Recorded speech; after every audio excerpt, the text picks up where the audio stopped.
तो दोस्तों, आपका स्वागत है एक बार फिर से। पिछले एपिसोड में मैंने आपको बताया था कि अगर आप कोरोना से संक्रमित हो गए हैं और आप अपने उपचार में आप अपना उपचार करवा रहे हैं, तो उपचार के साथ साथ मैंने आपको ये बताया था कि आप भरपूर आराम करें, खूब सारा पानी पिएं, योग करें और ध्यान करें। ध्यान पर मैंने विशेष तौर पर इस पर जोर दिया था। और मैंने ये भी आपको एक सलाह दी थी कि आप अपने उपचार में अगर हो सके तो होम्योपैथी के जो प्रैक्टिशनर हैं उनके साथ संपर्क करके होम्योपैथी की जो दवाइयाँ हैं उनको भी शामिल करें, बड़ी कारगर हैं। ये मैं अपने व्यक्तिगत अनुभव से कह रहा हूँ, क्योंकि मैं भी अभी अगर आपने मेरे पीछे वीडियोज़ जो देखे होंगे उसके अंदर आपने देखा होगा कि मैं लगातार अपने आप को स्वस्थ कर रहा हूँ और अपने अनुभव आपके साथ साझा कर रहा हूँ। मैं आज का जो एपिसोड है, आज जिस विषय पर हम लोग बात करेंगे वो बड़ा ही ख़ास है। ख़ास इसलिए है कि ऐसा कहा जाता है कि जब आप बीमार होते हैं और अपने उपचार के दौर में होते हैं, ऐसी स्थिति में ये जो हंसी और जो ठाके हैं, जो लाफ्टर हैं, ये एक थेरेपी के रूप में काम करता है। तो हम उस थेरेपी पे, ये लाफ्टर थेरेपी क्या है और ये जो हंसी ठाके हैं और बेवजह मुस्कुराना, हंसना, ये कितना हमारे शरीर के ऊपर प्रभाव डालता है, कितना कारगर होता है, इसके ऊपर हम बात करेंगे। तो अरुण शर्मा जी, आपका स्वागत है। और हम आपके माध्यम से अपने दर्शकों को ये बताना चाहेंगे कि ये जो लाफ्टर है, ये जो हंसी ठाके हैं, ये जो बेवजह मुस्कुराने का जो एक ज़रिया होता है, वो हमको स्वस्थ रखने में, खासकर ऐसी स्थिति में जब हम बीमार हों, कितना कारगर होता है। लाफ्टर की अगर बात करी जाए तो लाफ्टर सबसे बेहतरीन एक्सरसाइज, और भगवान ने हमें वो गॉड गिफ्ट दी है और उसे हमें छोटे से लेके और 100 साल तक के आदमी को भी उसे करना चाहिए। इसमें आपको कभी 95% आपके सभी रोगों को दूर कर सकती है ये। वैसे तो लाफ्टिंग की अगर बात करें जाए 32 प्रकार की लाफ्टिंग होती है जी, लेकिन मेन 4 प्रकार की लाफ्टिंग होती है। जी, मैं वो भी आपसे जब समझूंगा। शर्मा जी, आप मुझे ये बताएं कि जो लोग हंसने में कंजूसी करते हैं है ना उनके लिए आप क्या कहेंगे? और ये जो भाई साहब जो अपना मुंह फुलाए बैठे हुए हैं ना देख रहे हैं ना, उनके लिए आप क्या उनको सलाह देना चाहेंगे? देखो, इनके लिए मैं एक शेर कहना चाहूँगा, छोटा सा 2 शब्दों का जी। छूले आसमां जमी की तलाश ना कर, अरे जीले जिंदगी खुशी की तलाश ना कर, तकदीर बदल जाएगी खुद है मेरे दोस्त, मुस्कुराना सीख ले वजह की तलाश ना कर। अरे अब तो मुस्कुरा दो ये बहुत बढ़िया आपने बात की है। मैं आपसे ये समझना चाहूँगा और अपने दर्शकों को बताना चाहूँगा कि आप मनोवैज्ञानिक हैं, सामने वाले को बड़े अच्छे से पढ़ लेते हैं उसकी मनोदशा को। ये जो थेरेपी है और ये जो लाफ्टर है, इसको थेरेपी का नाम क्यों दिया गया? मतलब क्यों इसको थेरेपी में रखा गया? देखो, आपका बहुत अच्छा सवाल है और बहुत ही अच्छा आपने बहुत सवाल पूछा सभी के लिए, और ये जानना भी चाहिए। देखो, हमारी बॉडी के अंदर 230 हार्मोन्स हैं जो मटर के दाने के समान होते हैं। यदि आप हंसते हो तो आपके 230 हार्मोन्स वो प्रॉपर काम करते हैं, और जो एंजाइम है वो उससे जुड़े हुए हैं, लगभग वो काम करते हैं। जब आपके प्रॉपर हार्मोन्स काम करेंगे तो आपके अंदर कोई भी बीमारी नहीं रहेगी। ये सत्य है, कटु सत्य है। जितने भी वैज्ञानिक हुए हैं सब ने यही खोज करके कहा है कि 230 हार्मोन्स जब ही प्रॉपर आपके काम करते हैं जब आप हंसते हो, ठाके लगाते हो और बेवजह हंसते हो तो हमें बेवजह ठाके लगाने चाहिए जी, बेवजह ठाके लगाने चाहिए और बेवजह मुस्कुराना भी चाहिए जी, हंसना भी चाहिए जी। ऐसी स्थिति में ये जो मुस्कुराने के जो तरीके हैं वो कितने प्रकार के होते हैं, क्या होते हैं, मतलब कि कैसे समझाएं हम दर्शकों को? देखो, 32 प्रकार के होते हैं मुस्कुराने और हंसने और ठाके लगाने में, लेकिन 4 हमें मुख्य रूप से होते हैं जी। अगर आप चारों को अपनाओगे तो आपके सारे अंग प्रॉपर काम करेंगे, आपकी सारी सेल्स प्रॉपर काम करेगी। सबसे पहला होता है कि आपका गर्दन से लेके और सिर तक का मुस्कुराना, जिसे भगवान श्री राम हंसते थे जैसे। दूसरी हंसी होती है भगवान श्री कृष्ण के। भगवान श्री कृष्ण हृदय से हंसते थे। जब आप मित्रों के साथ हो, परिवार के साथ हो, तो आपको हृदय से हंसना चाहिए और क्या और मित्र, आप बहुत दिनों बाद दिखाई दे बहुत अच्छा, बहुत अच्छा, बहुत अच्छा। तीसरी हंसी होती है रावण वाली हंसी, जिसे हम पेट की हंसी बोलते हैं। हमारे शास्त्रों में कहा गया है कि रावण के नाभि में अमृत था। वो अमृत क्या था आप समझते हो? अमृत का मतलब था कि उसकी नाभि में ऑक्सीजन की इतनी मात्रा होती थी कि प्राण, अपान, उदान, समान, व्यान पांचों वायु चलती थी। और जब जिसकी पांचों वायु ही चल रही है तो उसका ब्लड सर्कुलेशन और ऑक्सीजन प्रॉपर रूप से काम करता है, तो उसका शरीर बलिष्ठ और योग और विद्वान और हर तरह से सामर्थ्यवान होता है वो। तो जब रावण हंसता था तो पेट से हंसता था।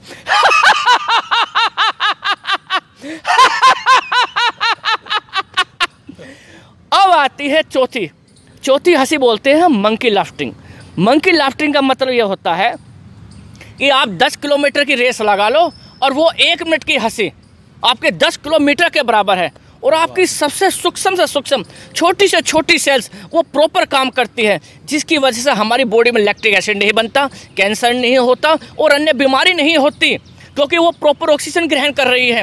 इसलिए हमें मंकी लाफ्टिंग जरूर करना चाहिए, वो 1 मिनट के लिए जरूर करना चाहिए। मंकी मतलब बंदरों की तरह, बंदरों की तरह एकदम जिसे कहते हैं ना कि फ्री माइंड होके। तो ये जो अभी जो सब लोग जो है यहाँ बैठकर जो देख रहे हैं, खासकर आप इस समय जो आप जो बैठकर जो देख रहे हैं और थोड़ा सा परेशान भी दिख रहे हैं, बहुत से लोग इस समय घर के अंदर हैं और चूँकि बाहर जाना नहीं हो पा रहा है, तो जो घर के अंदर होम क्वारंटाइन जो टास्क हैं वो जब करने पड़ रहे हैं, उसके लिए जो आदमी परेशान है, अब उसको ये तो नहीं कह सकते ना कि होम क्वारंटाइन टास्क जो है वो थोड़ा सा सोफिस्टिकेटेड वर्ड है, अदरवाइज़ कहते तो झाड़ू पोछा बर्तन ही है उससे, है ना। तो ये जब कर रहे हैं आप, तो उसका जो खामियाजा है वो आप अपने चेहरे पर लेकर क्यों आ रहे हैं?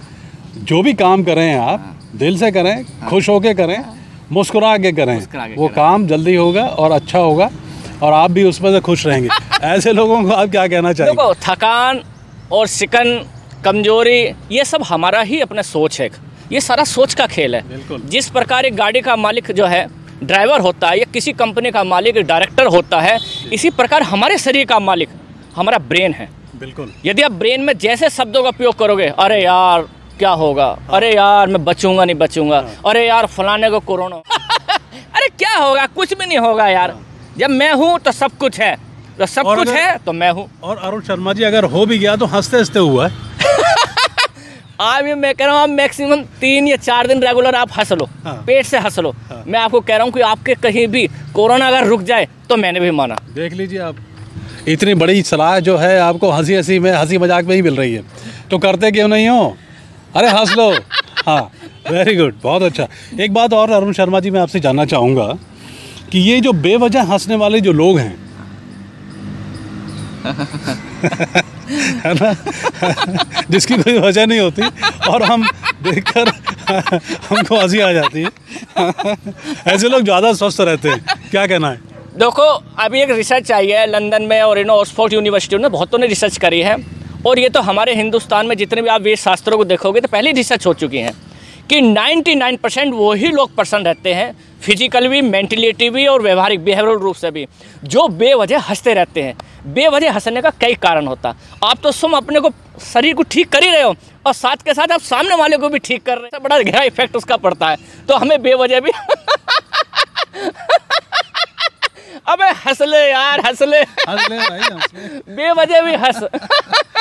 हमारा मकसद आपको सिर्फ ये बताना है कि ये जो हमारे अंदर जो बहुत सारी जो चीज़ें अंदर घुस जाती हैं, जो हमको प्रसन्न होने से रोकती हैं, खुश रहने से रोकती हैं। जैसे बड़े भी हम जैसे आशीर्वाद लेते हैं, तो बड़े भी ये कहते हैं हमको आशीर्वाद देते समय, खुश रहो, जिंदा रहे, कहते हैं ना। इसका मतलब ये होता है कि जिंदा दिल रहो, हंसते रहो, प्रसन्न रहो, उस पर सामने वाले पर बड़ा उसका असर पड़ता है। इस पर मैं 2 शब्द कहना चाहूँगा। अरे चेहरे पे हंसी और दिल में खुशी, सही मायने में यही ज़िंदगी। हंस ले तो पूजा करने से कम नहीं, और हंसा दे तो भगवान से भी कम नहीं। क्या बात कही है आपने, बहुत शानदार। इसी बात पर एक प्रश्न और आपसे बनता है, जी। और वो मैं चाहूँगा कि आप हमारे दर्शकों को बताएं कि कोरोना संक्रमित व्यक्ति जो इस समय पूरे दुनिया को अपने शिकंजे में कसा हुआ है, ऐसी स्थिति में निराशा जो है ना, वो बड़ी तेज़ी से मरीज को अपने शिकंजे में लेती है। तो आप उनके लिए जो कि इस समय उपचार करवा रहे हैं, क्या कहना चाहेंगे? देखो, शिकंजे में जो हो रहे हैं, वो शिकंजे में ना तो कोई टीवी, ना चैनल, ना सोशल मीडिया, उनमें कोई जिम्मेदार नहीं है। वो जिम्मेदार हम स्वयं हैं, क्योंकि हम उन चीज़ों को देखते हैं। जितना भी हमारी बॉडी पे इफेक्ट पड़ता है वो जो हम अपनी आंखों के द्वारा देखते हैं, सुनते हैं, सबसे ज़्यादा इफेक्ट हमारी आंखों के द्वारा होता है। जो चित्र हमारे माइंड में जाते हैं सबसे ज़्यादा हमें वो घेरे लेते हैं अपने माइंड में, तो हम एक गधे के रूप में समान हो जाते हैं। गधे का मतलब होता है कि हो कुछ नहीं रहा, आपके साथ कुछ घट भी नहीं रहा, लेकिन आपने बेवजह सोचना शुरू कर दिया और एक टोकरा अपने सिर पर रख लिया। तो वो हमें टोकरा हटाना है, वो हमें बेचिंता बनना और हमें सांड की तरह रहना है। सांड अरे जो होगा देखा जाएगा, जो होगा देख लेंगे।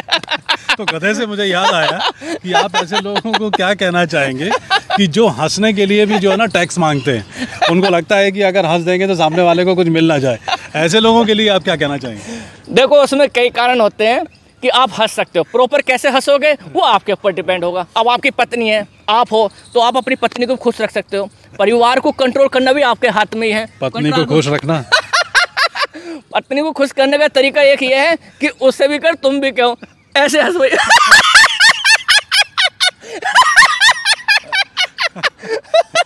तो एक अच्छा घर का माहौल बन जाता है हमारा। बच्चे सबपन पे इफेक्ट बढ़ता है हमारे। तो बच्चे तो सीखते हमसे है ना, जब हम नहीं सीखेंगे या हम उन्हें नहीं सिखाएंगे तो फिर कैसे होगा परिवार, कैसे चलेगा? मायूसी तो बनी रहेगी। मायूसी अपने ऊपर बिल्कुल भी हावी नहीं होने देना है। और चलते चलते आखिरी में मैं एक बात आपसे ये जानना चाहूँगा और हमारे दर्शकों को, हंसते हंसते आप ये बताएं, ऐसी स्थिति में जैसा कि डॉक्टर ये प्रिस्क्राइब करता है ना कि ये जो दवाइयाँ हैं दिन में 3 बार लेनी है, सुबह दोपहर शाम, या ये सिरप इस टाइप से, तो ये जो लाफ्टर है, ये जो हंसी ठहाके हैं, इनका भी कोई वो दौर होता है कि दिन में 3 बार हंसना है या 2 बार हंसना है? हाँ, बहुत बड़ा दौर होता है जिसका इसमें। देखो हंसने की कोई लिमिट नहीं है, कितना हंसो, और जितना आप हंसोगे आपकी छोटी से छोटी, बड़ी से बड़ी सब सेल से काम करेंगे, और सारी सेल्स काम करेंगी तो ऑक्सीजन प्रॉपर मिलता रहेगा। आपको कोई कैंसर जैसी बीमारियां, इन चीज़ों से आप बच सकते हो आप आराम से। देखो कम से कम मिनिमम हमें 40 बार तो हंसना चाहिए। और 40 एक बार तो आदमी हंस नहीं पा रहा है, आप 40 बार की कह रहे हैं। देखो 40 बार भी क्यों हंसना चाहिए ये भी हमें समझना चाहिए। ये प्रकृति का एक सिस्टम है, नेचर है कि 40 साल की उम्र के बाद हमारी बॉडी में परिवर्तन होने लगता है, और 40 से 80 साल के बीच में हमारी 40% मांसपेशियां गल जाती है। तो जितना हम 40 बार कम से कम 40 बार हमें हंसना चाहिए, और हंसोगे तो अच्छा रहोगे। तो हमें गधों के रूप से बचना चाहिए। गधों का रूप का मतलब ये है कि हमें बेवजह विचारों को अपने सिर पर नहीं रखना चाहिए। आजकल social media, TV, channel, net सब आप जगह देखते हो, अरे ऐसा हो गया। वैसे गधों से मुझे याद आया कि ये एक फ्रेज है, एक प्रोवर्ब है कि गधों को हंसी नहीं आती है। भाई गधों को इसलिए हंसी नहीं आती ना, गधों ने अपने सिर पे एक बेवजह बोझा रख लिया, और अब क्या हो, हमें टीवी चैनल से हमें इनकी जिम्मेदारी नहीं है, हम इन्हें बेवजह की जिम्मेदारी देते हैं। भाई ये फैला रहे हैं, गंदगी कर रहे हैं, ये डरा रहे हैं, नहीं, उसके कारण हम खुद है। बिल्कुल खुद है, हमारी सोच है। बिल्कुल। अरे हमें अपनी सोच को मजबूत रखना है। हमें गधे से निकल के हमें सांड के रूप में रहना है। सांड का मतलब ये है, अब जो हो गया तो ठीक है, जो ना हुआ तो भी ठीक, जो होगा तो भी ठीक। छोटा भाई मेरी 45 साल की एज है, 45 साल में बिल्कुल मैं नौजवान हूँ, बिल्कुल फिट हूँ, कोई बीमारी नहीं आज तक, कोई कुछ नहीं। 45 साल मात्र 45। तो मैं भी चाहता हूँ मेरी तरह आप भी रहें, अरे बिल्कुल फिट रहें और मस्त रहें। और जब लोग आप मस्त नहीं रहोगे, आपके बच्चे क्या सीखेंगे आपसे? अरे बच्चों के आदर्श तो आप ही हो, प्रेरणा स्रोत तो आप ही हो, आप ही तो उन्हें सिखाओगे। और जब तुम नहीं सिखाओगे, जब तुम खुद ही नहीं सीख रहे तो तुम बच्चों को क्या सिखाओगे? तो तुम्हारे घर में तो माहौल बेकार ही रहेगा। तो अपने घर के माहौल को अगर सुधारना है तो हंसने की हंस लो भाई, हंस लो। इसमें GST नहीं लग रही, भगवान का दिया हुआ गॉड गिफ्ट है ये, इसे स्वीकार करते रहो और बिल्कुल 100 साल तक जीने की उम्मीद कायम रखोगे आप। ये फैक्ट है, ये सत्य है। ये शर्मा जी आपका बहुत बहुत धन्यवाद। आपने मजाक में इतनी काम की बातें की हैं। मुझे लगता है कि जो हमारे जो दर्शक हैं वो इसको दिल पे नहीं लेंगे, दिल से लेंगे और उसको दिन में तकरीबन नहीं तो 40 बार क्या कहते हंसेंगे, हंसाएंगे।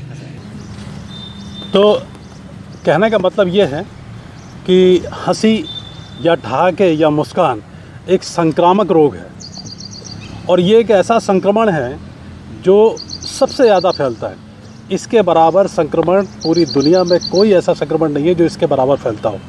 आप देख लीजिए किसी भी व्यक्ति को, जॉनी लीवर को आप देख लीजिए, वो अभी बोले भी नहीं हैं और उनकी छवि से ही आपको हंसी आ जाती है।